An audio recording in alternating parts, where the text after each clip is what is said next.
little nervous about this bag. All right, you should be worried because these guys have put it together many times and over again. They're going to come in with over 16 pounds.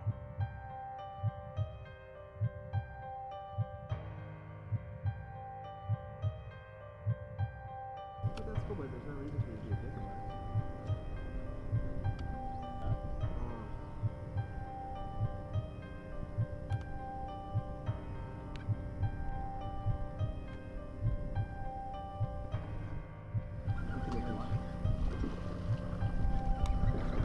That's why people come out here. That's the reason right there.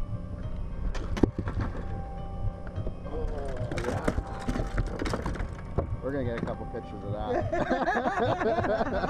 I'm gonna send this to my camera and then post like a view. That's a good 7-8 pounder or more. She's thick. And then on the new route, we just. I'll tell you right now, I'm gonna be walking off this stage in a second. I don't want to break the suspense, but he's got some big fish for you guys. You wait till you guys see this. The question I got for you, 33 pounds.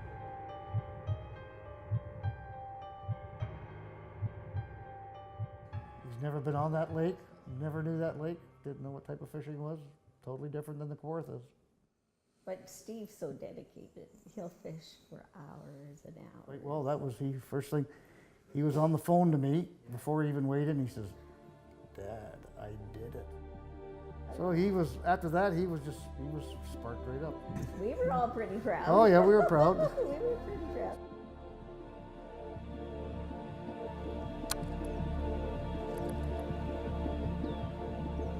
At the beginning, when I'm trying to figure out a pattern, what type of weeds they're on, I'll move around fairly quickly, spot to spot, throw the punch bait pretty quick. And when you get your first bite, you kind of build on that.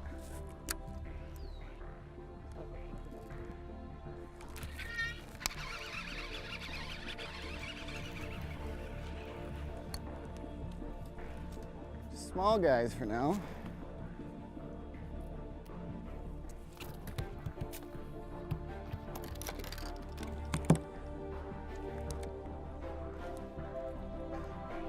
Good little chunk. I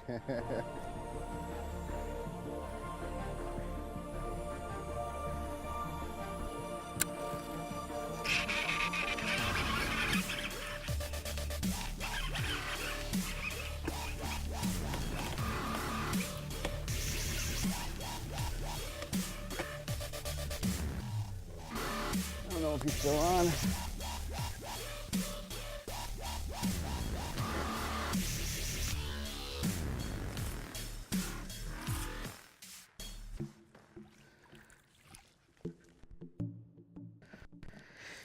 Yeah, they're going after it today. That's my middle name. Is your middle name? Yeah, Steve Martin Stinson.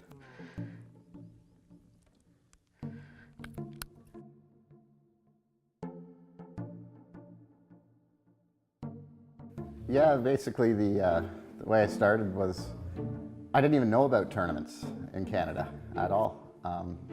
I liked fishing so much and loved it so much. I went out and bought a bass boat and started fishing, and ended up I was fishing on Rice Lake one day and bumped into the guys from Downtown Bass. And I said, "Why is all these guys out here? Why they're weighing fish in? What is this?" And actually, one of the members was a friend of mine from high school, Basil.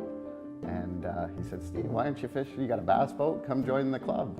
So that's how I started. I just started fishing club tournaments.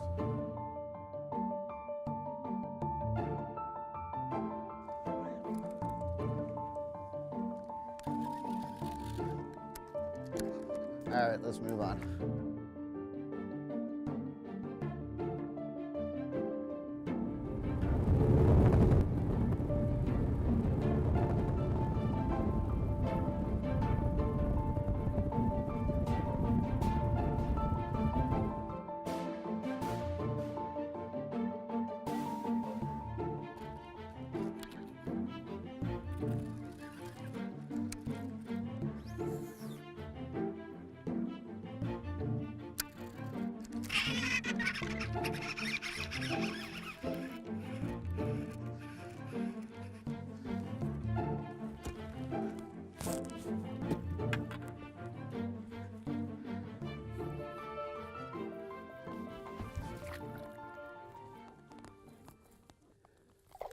better fish.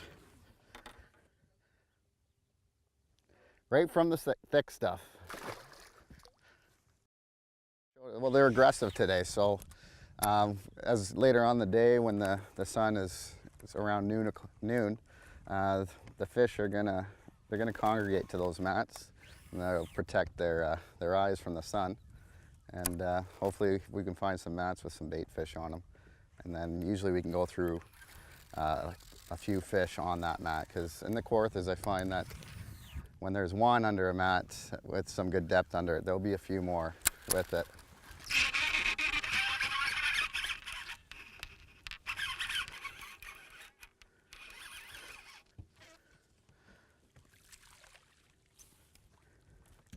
Gotta weed through the small ones first. The largemouth will get your boat dirty. Smallmouth don't do this.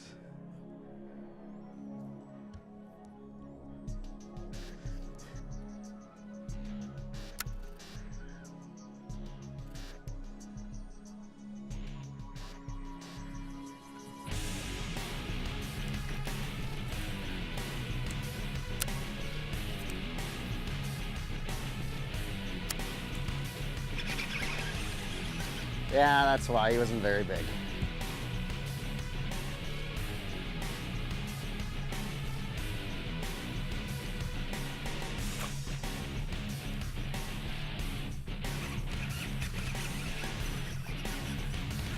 That's a better one.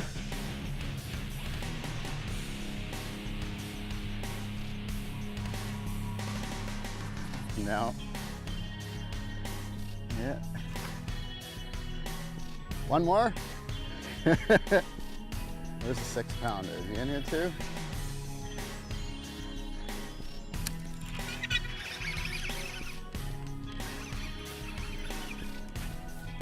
Nope.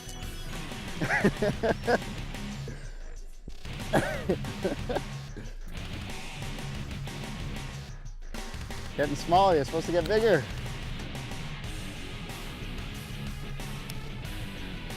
They're taking turns down there.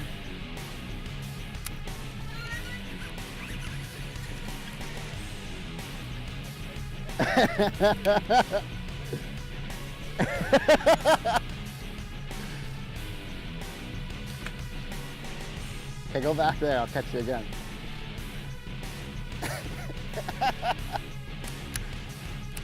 Winded here. There's more down there. Gotta be like at least 20 down there.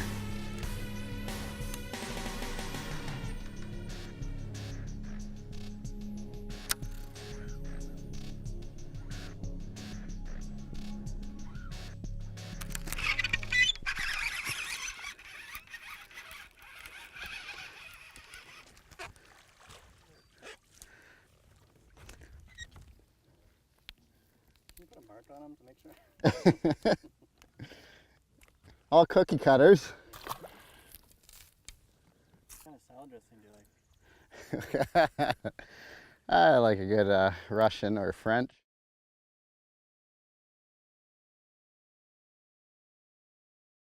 Pre-fishing, I found a stretch of mats that were, it was probably about 3-4 miles long.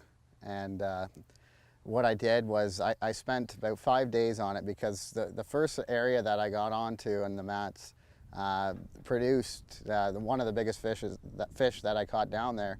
Was over 10 pounds. And I said, honestly, if you catch one, let's try to duplicate that in that same area. And I did, with a couple 7s and 8s during practice. So what I did was I spent a lot of time punching the mat and figuring out the sweet spots of the mat, the hard bottom, the deeper water areas, and the good vegetation. So when I was in the tournament, I was able to drive directly to these mats that were producing for that particular week, and really dial it in and not waste time trying to figure out where the fish were on those mats. I didn't have to adjust very much in that tournament. They were still stacked the same way that I was catching them in practice, so I had a lot of confidence. I got the first 2 fish of the day were by 8:30 in the morning, and they were 6s. So every fish in the bag, like the biggest one in the bag was 7 pounds, but they were all 6 and change.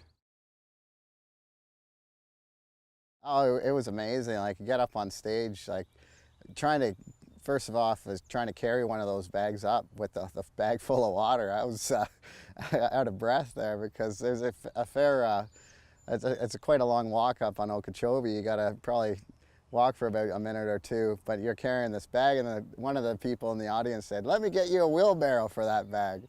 And I started laughing, and so I got up there, and I was lucky. I was probably within the top 30 people to weigh in for the day, so I was lucky to see one of the anglers from Canada was in the crowd, Mike Brown, and he was able to take a few pictures of the fish out there. And I looked right at him and walked right up, and he started smiling for me, and it was a good feeling to have somebody from Canada there.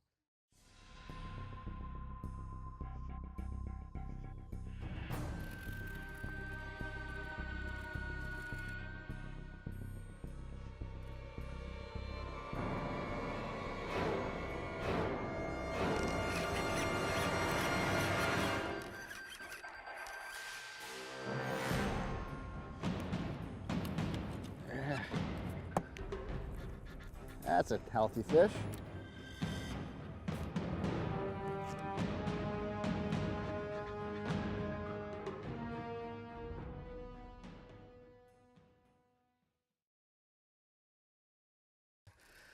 So I went up on stage and I weighed 3210.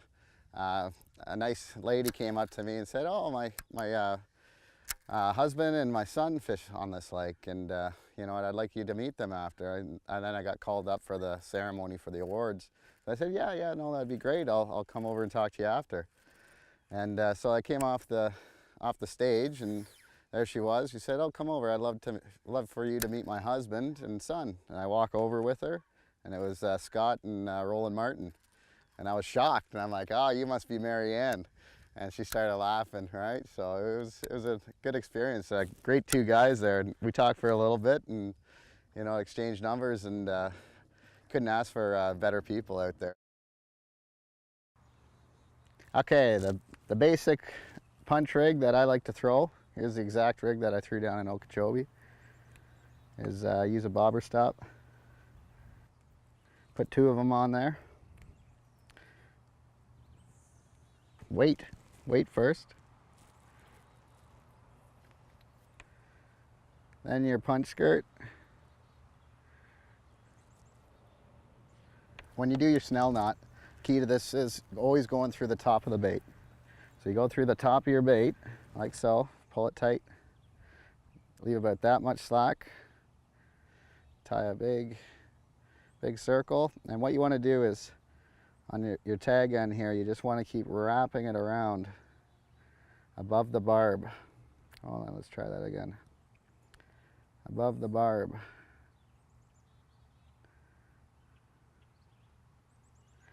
And the best way is try to get those wraps. Try not to overlap them if you can. Make it look pretty.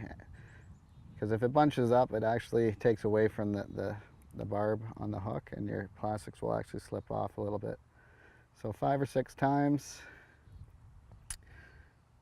Always wet it, and always pull the side that's going to your reel. Never pull your tag end.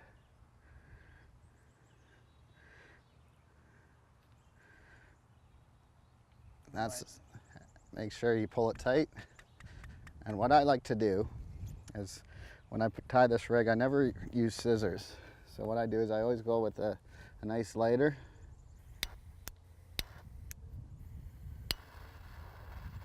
And burn off the end. And what it does is it leaves a little bead just in case it's going to slip through that heavy cover. So then you pull your rig back down.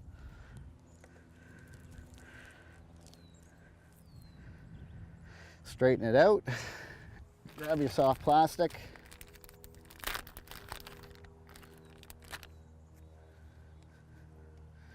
Just on the tip of the bait.